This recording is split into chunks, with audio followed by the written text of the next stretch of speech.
Hey, it's Dan, and welcome to Unified Gaming. Zorse, they're changing the game. PvP, PvE will not be the same. You gotta see this. Finally, we've got a few more things coming in June, and one that just might blow your mind, especially for our more combat-focused players, and that is subclassing. So you heard it there, subclassing. All of this information has come from the April 4th Direct, where Zorse showcased the system and they explained how it worked. I watched the show, I watched the after show where they answered even more, so this is the most up-to-date information we have to date about this system. As you'll see in the gameplay behind us, you have characters using multiple class skills. So here you've got a Necromancer with a Clanfear, and then for good measure they have jabs. It's a third Necromancer, it's a third Sorcerer, and it's a third Templar. This system lets you mix and match class skill lines to create your own personalised class. So that means you can double dip and go, you know what, I want to be an Elementalist, I want to use fire skills and lightning skills, I might go a bit of DK and a bit of Sorcerer. Or I might go actually want to become a Summoner type class and use Necromancer with a bit of Daedric Summoning and some Templar, where I can then consume the corpses with the Retribution skill to then be able to go and give me Sustain. You can really mix and match your playstyle with this system to create your own true class. Now you're probably thinking, balance-wise, gameplay, when is it coming out? Like loads of questions. So the first one, when does it come out? When do we access it and how can we see it? They are putting this onto the PTS this coming Monday. So in a couple days of this video, it will be available on the PTS and I will be streaming this over on YouTube so you can see it live yourself. I will take questions, answers, showcase just how it works. So you can really see from a PvP player what's broken, what's not. They then plan to release this in early June, they aim in June 4th at present, but it might be pushed back depending on delays, bug fixing, balance, we just don't know. What's worth stressing is that time frame is significantly longer than normal. Most PTS cycles are like 4 to 6 weeks. This is a lot longer than normal. So that's really worth noting that they're given extra time to test. When it does drop on June 4th, do you have to pay for it? The answer is no. And this is available to all players. It is free. Yep, it is a free base game feature. In the actual presentation, they didn't answer that question directly, but in the post show, they did. And one of the developers came out and said, this is a base game. It's a free update for everybody. There are a few limitations with that though. And I want to go through and kind of explain what those limitations are and how the system works.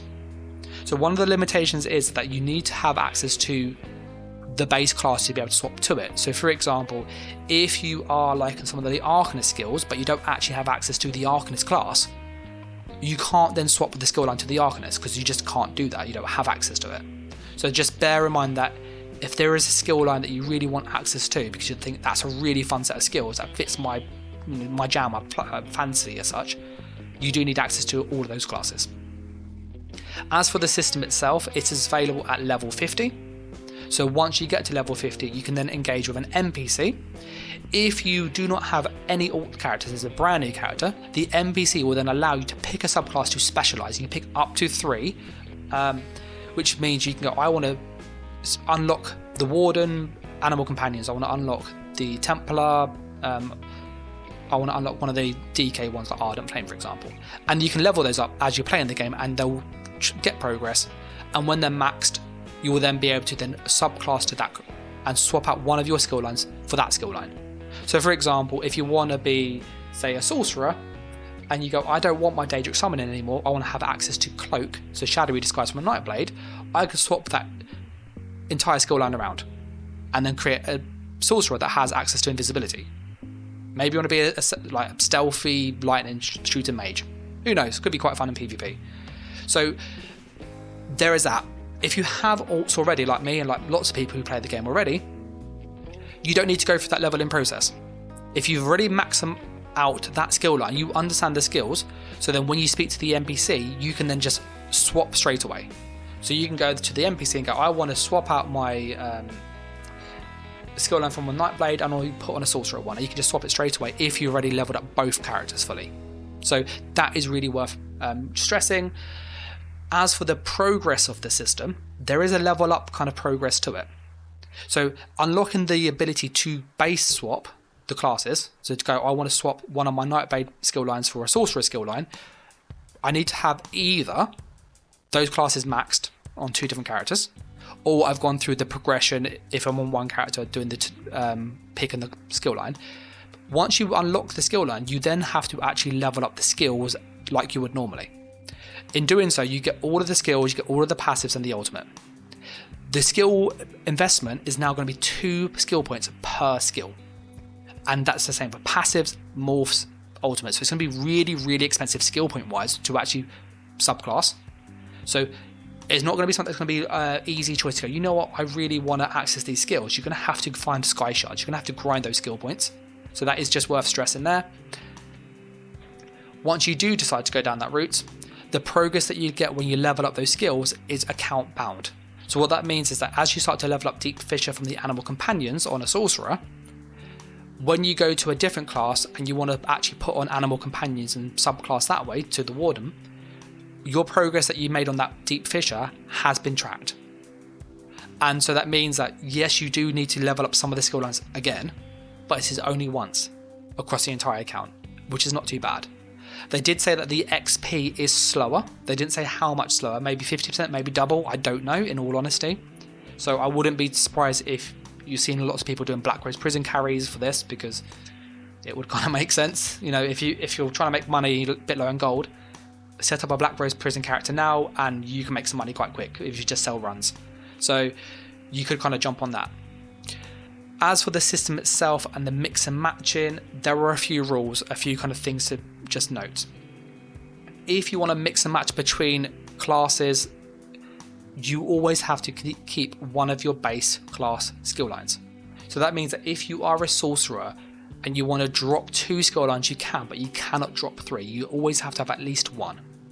The other rule, which is not really clear in the initial video, but it was explained clearly in the after show, is that if you are a sorcerer, you cannot pick 2 skill lines from another class that are from the same class.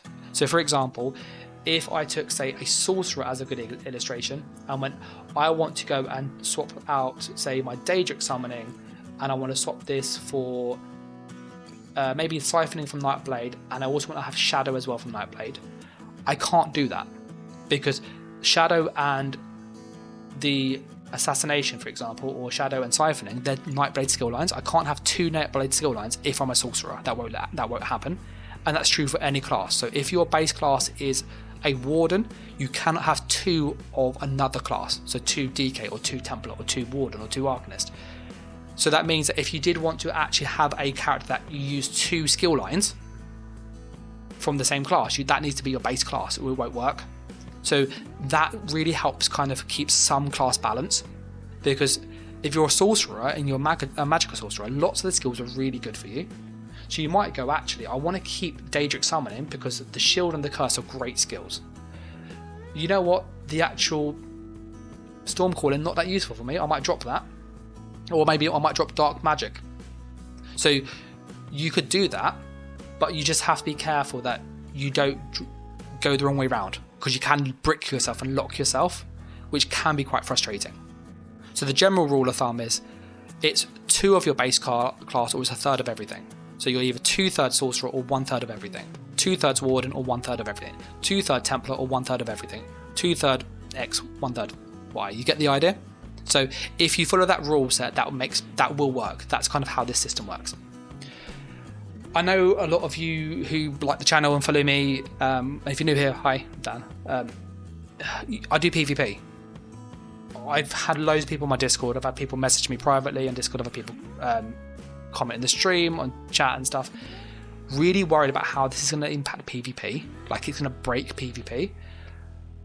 My thoughts are no, in all honesty. I don't think it's going to break PvP as much as we feel it will. It's going to have a similar effect to scribing. And I know a lot of people are being a bit worried about class identity as well. So I'm going to address class identity first, and then PvP balance and just general things about the system that I think and feel that are relevant. For kind of class identity, because they've made it where in order to have 2 of the same class skill line, that has to be your base class, there is an element of class identity built in the system. So if you want to be a DK and you want to have access to Ardent Flame and maybe you want to have access to Draconic Blood, well, you have to be a DK. You cannot get those 2 skill lines if you're not a DK. That is not an option. So there's a bit of like class identity there instantly. The other thing to note as well is that your class armor sets from the Infinite Archive are also linked to your base class. So that might mean that actually as a DK you get some really cool class sets that give you really good ult gen. As a Nightblade you get some really cool class sets that give you really good damage on your siphoning skills and extra healing. So if you want to access those sets you have to be the right base class. So if you want to really go, I want to be a DK and I have access to those ult gen sets that are pretty good in PvP for some niche builds, you have to be a DK. That's non-negotiable. So there is a bit of like class identity there again. The other way they also have it is also with the scribing system. The class mastery script is linked to your base class.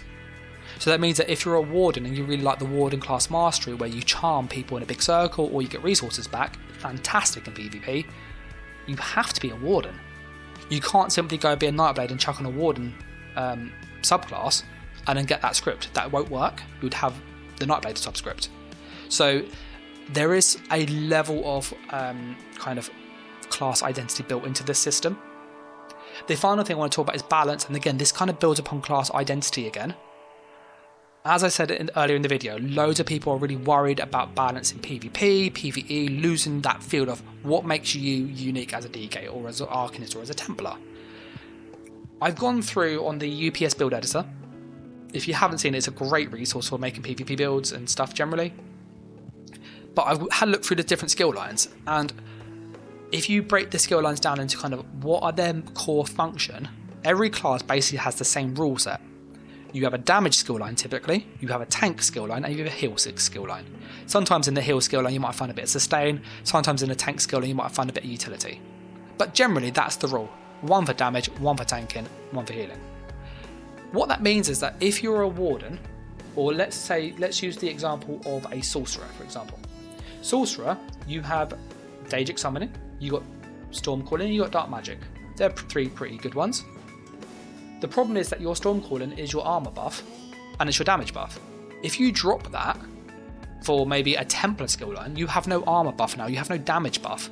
So you now have 2 big gaps in your build, which is a problem. And you then have to fix that through scribing or through potions or some other way, maybe group buffs even. But what that means is that it won't be as easy to swap things out as people think. I was looking at trying to make a sniper, make a really OP sniper using lots of different skill lines, and actually, when I look at that, the passives, some of the passives only work with those skills. So for example, if you look at the Dragonite with the Ardent Flame, you can get snares, which is great, if you use Ardent Flame abilities. So your passive now only works for like a third of your skills, and some classes are even more niche than that, where it might be on Animal Companions, you only get this if you slot Animal Companion skills. So you can actually end up weakening your build if you don't use the right subclass. If you don't have access to the right passives, you might end up missing really core buffs like armor buffs, damage buffs, sustain buffs. You might miss movement buffs. So what I suspect, and this is just a prediction, I could be wrong on this, is that most people are probably going to subclass 1 at most. Maybe 2 if you want to create a very unique build. That's typically for PvE. In PvP, you're going to keep a pure class in most cases, or maybe 1 subclass. Because beyond that, there isn't much else. The only kind of exception is that if you have access to scribing and you've got lots of scripts, you can plug gaps in other ways, and then that will give you much more freedom. But at that point, you're relying much more on weapon skills, on scribing, and on just weld skills generally to fix all those gaps, to give you this unique class. At which point you then question, is it going to be much more powerful, if any more power, than the base class? When I looked at Magic or Sorcerer for PvP, you need Daedric Summon, you need the big shield. You need Stormcalling, you need Streak. You can maybe argue you can get rid of Dark Magic and get rid of Crystal Frag. Where's your spammable going to come from? Crushing Shot possibly, where's your Burst skill, Haunting Curse? So you could kind of maybe drop 1, but you're not going to drop 2. It wouldn't make sense from that class. Whereas something like a Warden, Magical Warden, you would drop your maybe your Winter's Embrace, your armor skill line, and maybe go for a Templar skill line and get access to the Templar Execute, which will fix an issue the Warden has, and then you'll then fix the lack of armor through scribing. So there's a few ways around it, but you're not going to see people create these really OP, super strong builds because you're swapping out the entire skill line. And the skill lines have been pretty well balanced on the whole. So you're swapping out a damage skill line for another damage skill line, or a sustain skill line for a sustain skill line, or a defense skill line for a defense skill line. And if you don't do a defense skill line, then you're having to supplement those with scribing, which means you've got no passives. So there are trade-offs with this system, and that's what I want to get across, is that I don't think it's going to be as strong as people think it is, but I think it's going to be a lot of fun. That's kind of as much information as there is today. It's going to be quite a cool system. If you get any questions, though, let me know in the comments below. I'd love to know what you think. If I've missed something, then please let me know. I apologise. I am recording this at like midnight. It's very, very late here. So, yeah. And if you have watched this long, let's just say a massive thank you for the support. If you haven't done so, likes and comments greatly help, and subscribe, the usual YouTube stuff. And I just want to say a massive thanks to all of the YouTube and Patreon members who support. They get early access to the videos, exclusive content, and much more. If you want to see all that good stuff, there's details down below. But as always, I'll catch you in the next video or stream. So take care, guys. Thanks for watching, and bye.